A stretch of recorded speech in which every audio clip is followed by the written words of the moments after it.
എന്ത് പറ്റി? എന്താ അവസ്ഥ? ഞാൻ എൻ്റെ ചെറുപ്പത്തിൽ പന്ത് കളിച്ചപ്പോൾ വീണതാണ് ശരി. അതൊരു 8ാം ക്ലാസ് 9ാം ക്ലാസ് പഠിക്കും. അതിൻ്റെ ഊരവേദന ചെറുതായിട്ടുണ്ടായിരുന്നു. 10ാം ക്ലാസ് 9th ക്ലാസ്സിനൊക്കെ പഠിക്കാൻ ചിത്തവ് അനുഭവപ്പെട്ടിരുന്നു.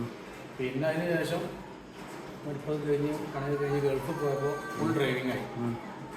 അപ്പോൾ ജോലി ഡ്രൈവറാണ്. ഓക്കെ. നമ്മൾ കുറച്ചു നേരം നിൽക്കുമ്പോൾ തന്നെ നമുക്കിപ്പോൾ മനസ്സിലാവും ഊരൻ്റെ നല്ല കടച്ചിലാണ്. നല്ല കടച്ചിൽ. ഏത് സൈഡാ വേദന? ഈ 2 സൈഡ്. ഇവിടെ നമ്മൾ നിൽക്കുമ്പോൾ ഒരു പ്രത്യേക തരം കടച്ചിലിങ്ങനെ തോന്നുന്നില്ല. നമുക്ക് പെട്ടെന്ന് ഇരിക്കാൻ തുടങ്ങും ഈ 2 ഭാഗത്ത്. 2 സൈഡിലും? 2 സൈഡിലും. ഈ തുടമ്പൊക്കൊന്നും വേദന ഇറങ്ങില്ല? ഇല്ല, അത് തുടമ്പൊക്കൊന്നും വേദന ഇല്ല. ആ പ്രശ്നമാണ്. പിന്നെ ഉള്ളതെന്ന് വെച്ചാൽ ക്രിക്കറ്റ് കളിച്ചപ്പോൾ പന്ത് കളിച്ചപ്പോൾ ഒന്ന് ചെറുതായിട്ട് ഇളകിയെന്ന്. ക്രിക്കറ്റ് കളിച്ച് നമ്മൾ ബാറ്റിൽ കുത്തില്ല, ആ കുത്തല് ബാലൻസ് പോയിട്ട് ഇതാണ്ട് ലൂസായി. പിന്നെ ലൂസായി കഴിഞ്ഞാൽ വേദന ഒന്നുമില്ല. ഇതിങ്ങനെ ഞാൻ അറിയാതെ ഇങ്ങനെ തട്ടിക്കഴിഞ്ഞാൽ ലൂസാവും. പിന്നെ ഇങ്ങനെ നീരില്ല. പിന്നെ നമ്മൾ അത്യാവശ്യത്തിന് ഇരിക്കുന്ന അവിടെ ഇരുന്നിട്ട് മടക്കി ചവിട്ടി ഇങ്ങനെ നിർത്തിയാൽ അത് നീരും. ശരി. എത്ര കൊല്ലമായത് ഇങ്ങനെ തുടങ്ങിയിട്ട്? ഇപ്പോൾ ഒരു 3-4 കൊല്ലമായിരുന്നു. ടോട്ടലിങ്ങൊക്കെ വേദനയൊക്കെ തുടങ്ങിയിട്ട്? എനിക്ക് ഒരു വേദന കുറേ മുമ്പ്. ഒരുപാട് വർഷമായി? കുറച്ചായി.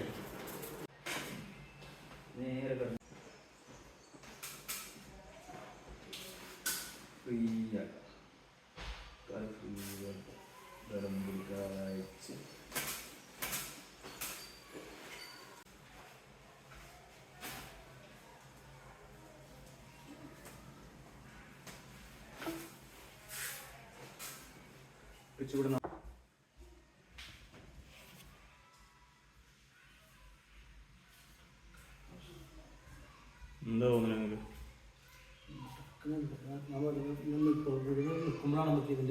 ഒന്ന് നീരുന്ന് എണീറ്റ് നോക്കി. നിലത്ത് ഇങ്ങനെ ഇരിക്കുക. എണീറ്റ്